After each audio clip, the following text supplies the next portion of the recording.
Hello and thanks for joining us from our studios in Israel. I'm Aaron Porras, here with ILTV's Morning Briefing. Palestinians in Gaza have just protested along the Israel-Gaza border for the third weekend in a row. As usual, these demonstrations quickly erupted into violence, with scores of Palestinians seen hurling Molotov cocktails, stones, and other weapons at Israeli soldiers. Notably, however, the overall numbers of Gazans engaged in this weekend's protests sagged significantly compared to previous weekends. At this time, at least 30 Palestinians have been reported injured from the Israeli gunfire. 4 militants of the Islamic Jihad terror group have also been confirmed killed in what appears an accident while they were preparing some kind of offensive during the clashes. Israel has come under fierce international scrutiny, accused of misusing lethal force against protesters. Indeed, at least 30 Palestinians have been killed by Israeli bullets since the Hamas-sponsored March of Return began. Israeli security forces, however, maintain that the army will do whatever it must in the face of extreme violence. Hamas claims these rallies are merely a peaceful sit-in, but for Israel, it's clear that this is all merely a smokescreen for Hamas terror.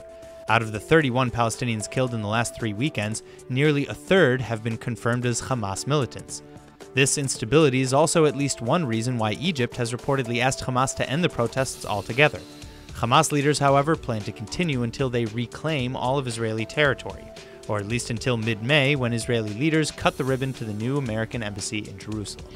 United States President Donald Trump has just coordinated a massive and serious series of airstrikes along with France and the United Kingdom against multiple targets in Syria. The attacks pummeled sites supposedly central to Assad's chemical weapons cache.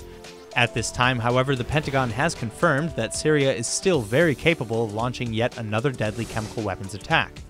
Israeli leaders have widely praised the assault, saying it's about time other world leaders recognized the atrocities in Syria and punished Assad accordingly. Word is that the White House even coordinated this strike with Israeli intelligence right down to 0 hour.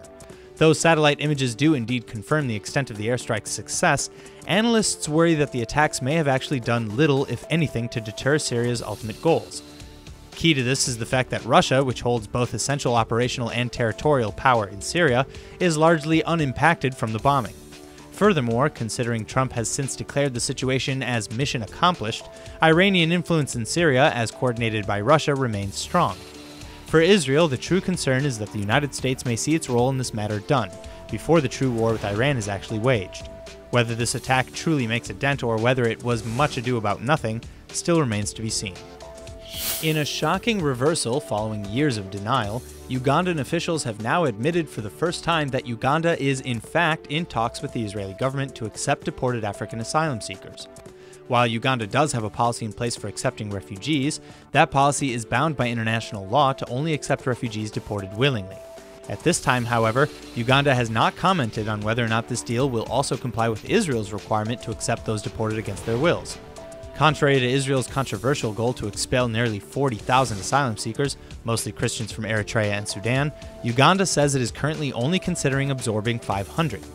This surprise announcement comes mere hours after another shocking report made headlines, accusing Israel of counterfeiting fake visas for asylum seekers deported to Uganda in the past.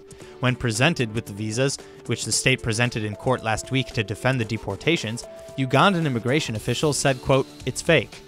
Indeed, upon inspecting the document, which has no signature from any official and only a blurry electronic signature signed with just the first name George, Israeli officials confirmed that the documents bear little resemblance to legal documents one would typically be issued at Ben Gurion Airport. Hundreds of asylum seekers from Israel have been deported to Uganda in recent years, a claim Uganda denies, but human rights groups have documented the stories of such deportees, stories usually plagued by accounts of extortion, torture, rape, human trafficking, and worse. Reports of anti-Semitism are once again boiling over after a slew of complaints come in against German rap duo Kollega and Farid Bang.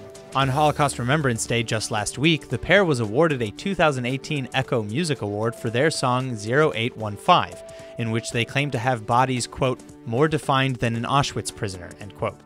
Germany's Justice Minister Heiko Maas especially lamented the timing of the award, but also commented that such, quote, anti-Semitic provocations were simply repugnant, end quote. Members of the Jewish community and Holocaust survivors organizations went further, calling the lyrics a heartless, cheap provocation, and questioning how, quote, in Germany, you now get rewarded for despising women, glorifying violence, and mocking Auschwitz victims, end quote. Both rappers have staunchly claimed to reject these accusations and indeed all anti-Semitism. Rapper Kolega, whose real name is Felix Bloom, even offered free lifetime tickets to Jewish fans. But this isn't even Kolega's first run-in with these types of accusations.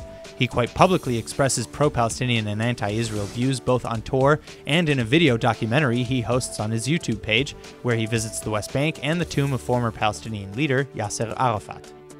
In what has now been deemed an accident, 22-year-old Sergeant EHIYAHU DRORI from the 188th Barak Armored Brigade was killed Saturday evening after a tank he was driving fell into a 3-meter slope. It's still unclear how, but after the tank slid, one of the tank's shells caught fire inside the armored vehicle. The Merkava 3 tank's Spectronics fire detection system operated as designed, extinguishing the flame in the cabin and saving the lives of 3 other soldiers who were inside. Sergeant DRORI, however, was reportedly killed either from the fire or the fire suppression materials, not the fall itself. The incident occurred when DRORI's unit was called towards the Sinai border to prevent smugglers from crossing and/or damaging security infrastructure. DRORI's funeral is slated for 5 p.m. today at the Mount Herzl Military Cemetery, and his tank teammates who were injured in the accident are still hospitalized in Beersheba. 2 are in serious and 1 in light condition. Sergeant EHIYAHU DRORI was described by friends and family as an amazing and happy man.